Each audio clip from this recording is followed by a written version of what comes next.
For the first time మా school correspondent sir తో నేనైతే స్విమ్మింగ్ పూల్ కి వచ్చానన్నమాట. సో వీడియో అయితే చాలా క్రేజీగా ఉండబోతుంది. ఎండ్ వరకు అయితే చూడడానికి ట్రై చేయండి. సో హలో గైస్, అందరికి అందరూ ఎలా ఉన్నారు? గైస్, చాలా రోజుల నుంచి మా సార్ అయితే ఇన్వైట్ చేస్తూనే ఉన్నారన్నమాట. స్విమ్మింగ్ పూల్ కి రా, అలా ఒక వీడియో తీద్దాము, ఇంకా ఎంజాయ్ చేసినట్టు కూడా ఉంటుందని. సో నేనే ఆ పనులంట ఈ పనులంట అని చాలా లేట్ అయితే చేసేసాను. సో ఫైనల్ గా ఈ రోజు అయితే వెళ్దామని ఫిక్స్ అయిపోయాను. సో మేము ఇక్కడికి రాగానే సార్ అయితే మమ్మల్ని చాలా బాగా రిసీవ్ చేసుకున్నారు. ఇంకా వాళ్ళ ఫ్రెండ్స్ అందరిని అయితే పరిచయం చేశారు సార్ మమ్మల్ని. ఇంకా ఒక్కొక్కరిని ఇంట్రడ్యూస్ చేసి వాళ్ళ ఇంటర్వ్యూ అయితే లాక్కుంటున్నాను నేను. సో ఒక్కొక్కరు అయితే గజయితగాళ్ళనే చెప్పుకోవచ్చు మనము. సో ఇక్కడికి వచ్చినందుకు నాకైతే చాలా బెస్ట్ ఎక్స్పీరియన్స్ అందించింది స్విమ్మింగ్ పూల్ అయితే.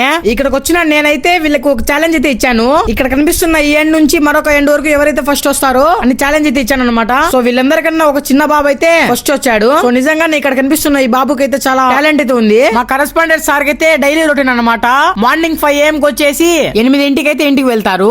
హ్యాట్స్ ఆఫ్ సార్, మీకైతే ఇంత ఏజ్ లో కూడా పొద్దున్నే 5 AM కి రావాలంటే చాలా గ్రేట్ థింగ్ అన్నమాట ఇదైతే. ఇంకా ఇక్కడ కనిపిస్తున్న అంకుల్ అయితే నీళ్ళ లోపల 2.5 minutes అయితే ఉంటారు. ఒక నిమిషం మైండ్ బ్లాక్ అయిపోయింది అనమాట ఈ అంకుల్ చేసిన పనికి అయితే. తల కిందికి కాళ్ళు పైకి అయితే పెట్టారు, అది కూడా నీళ్ళల్లో అనమాట. సో ఇక్కడ కనిపిస్తున్న ఈ సార్ అయితే 20 kilometers నుంచి అయితే వచ్చారు వాళ్ళ కూతురికి స్విమ్మింగ్ నేర్పించాలని. Really it's a great thing అన్నమాట గైస్. అండ్ అలానే సో అదనమాట గైస్ ఈ వీడియోకి మ్యాటర్. వీడియో నచ్చినట్టుంటే సబ్స్క్రైబ్ చేసుకోవడం మాత్రం మర్చిపోవాకండి. సో అప్పుల మరి బాయ్.